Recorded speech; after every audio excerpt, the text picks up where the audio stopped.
akta baharu iaitu Akta Langkah-Langkah Sementara bagi Pembiayaan Kerajaan Penyakit Coronavirus COVID-20 ini, di mana akta ini akan memberikan pelepasan sementara ke atas pembatuhan PU A 242/2009, Akta Pinjaman Tempatan. Kita dimaklumkan setakat ini, hal ehwal perjanjian dengan kerajaan tidak termasuk di dalam moratorium ini. Maka sebab itulah ada yang terpaksa terus bayar pinjaman LPSSA dalam keadaan. Persilakan Yang Berhormat Pasir Mas. Bismillahirrahmanirrahim. Assalamualaikum warahmatullahi wabarakatuh. Terima kasih saya rakamkan kepada Ibu Hormat Datuk Speaker di atas kesempatan yang diberikan kepada saya untuk sama-sama mengambil bahagian dalam perbahasan undang-undang langkah sementara bagi pembiayaan kerajaan penyakit coronavirus COVID-19 2020 ini. Saya mulakan dengan cadangan saya untuk supaya kerajaan dapat mengklasifikasikan semula kelas rakyat kepada bukan setakat kepada B40 tetapi lebih kepada mendasar ke bawah. Mungkin kita boleh wujudkan kelas B20 supaya bantuan kepada rakyat yang lebih mendasar ke bawah. Kerana pengkelasan ini penting kerana golongan B40 ini adalah terlalu besar dan bantuan yang sampai kepada rakyat yang benar-benar terkesan itu kita bimbang tidak akan sampai kepada mereka yang benar-benar memerlukan. Dalam masyarakat Melayu ataupun masyarakat Malaysia khususnya, kita melihat pengkelasan ini perkara yang biasa. Sebab itu kalau kita tengok filem Melayu, dia ada pantun yang masyhur, Kajang Pak Malau, Kajang berlipat, Kajang hamba mengkuang layu. Sebenarnya Kajang Pak Malau ini ialah dimaksudkan kepada orang seperti Pak Malau itu atapnya ialah dibuat dengan berlipat dan tersusun rapi. Manakala kajang ataupun atap sesetengah orang itu ialah daripada mengkuang layu. Sekarang kita tak gunakan klasifikasi melalui wajah ataupun jenis atap, tetapi kita gunakan B40 ataupun M40.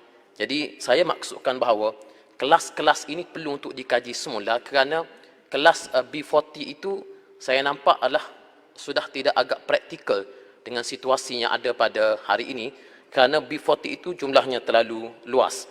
Dan saya juga mencadangkan supaya bantuan rayuan peribadi ataupun pasca COVID-19 ini memperlihatkan akan ada pelbagai jenis orang yang punya masalah peribadi terkesan daripada pandemik tersebut.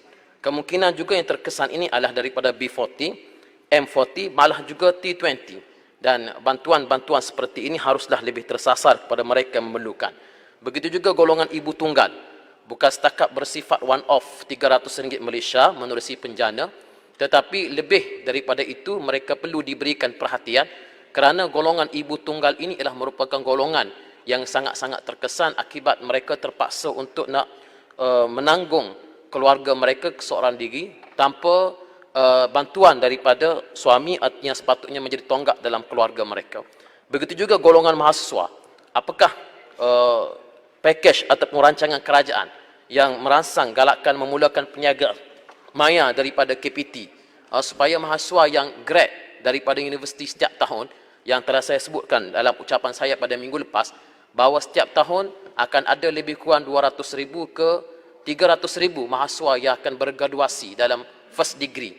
Mereka ini masuk ke dalam pasaran kerja dalam keadaan pasaran kerja telah pun penuh dengan penjawat-penjawatnya, bahkan ada yang terpaksa diberhentikan setiap tahun.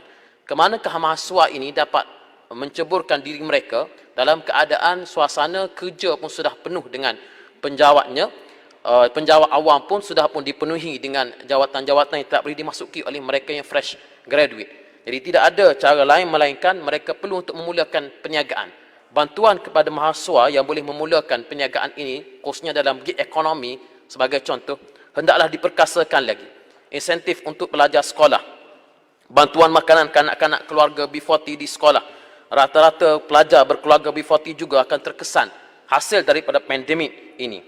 Saya cadangkan supaya kerajaan dapat memberikan insentif perbelanjaan, kupon bagi membantu pelajar meringankan kos isi rumah keluarga.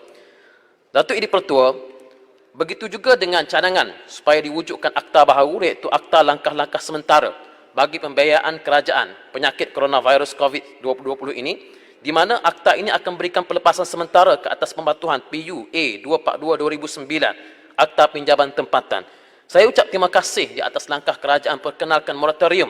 Namun dalam masa yang sama, saya berharap agar ia juga dapat melibatkan hal ehwal perjanjian dengan kerajaan. Kita dimaklumkan setakat ini, hal ehwal perjanjian dengan kerajaan tidak termasuk di dalam moratorium ini.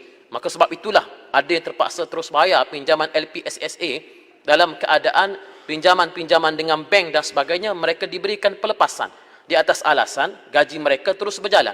Tetapi kita perlu ingat, walaupun gaji mereka berjalan, tetapi di dalam masa sama sekiranya mereka mempunyai pasangan yang tidak bekerja dengan kerajaan, ia sekaligus tidak meringankan beban ditanggung oleh keluarga. Yakni dalam erti kata lain, poket keluarga itu wang boleh belanja yang ada dalam keluarga mereka itu masih tidak mempunyai tambahan yang meningkat hasil daripada moratorium ini.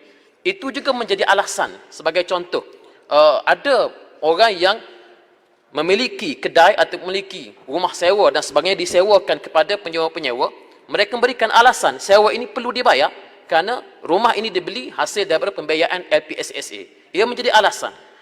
Ini menjadikan implikasinya penyewa-penyewa rumah, penyewa-penyewa kedai terpaksa terus membayar kerana tuan punya owner kepada bangunan itu memberikan alasan ia dibiayai dengan pinjaman LPSSA. Saya cadangkan supaya kerajaan dapat memikirkan balik supaya pinjaman menerusi LPSSA ini juga diberikan pelepasan moratorium, dan selama 2-3 bulan ini kalaulah boleh diberikan timbal balik ataupun diberikan semula kredit kepada pembeli atau penyewa atau peminjam-peminjam ini, itu lebih baik. Datuk Edi Pertua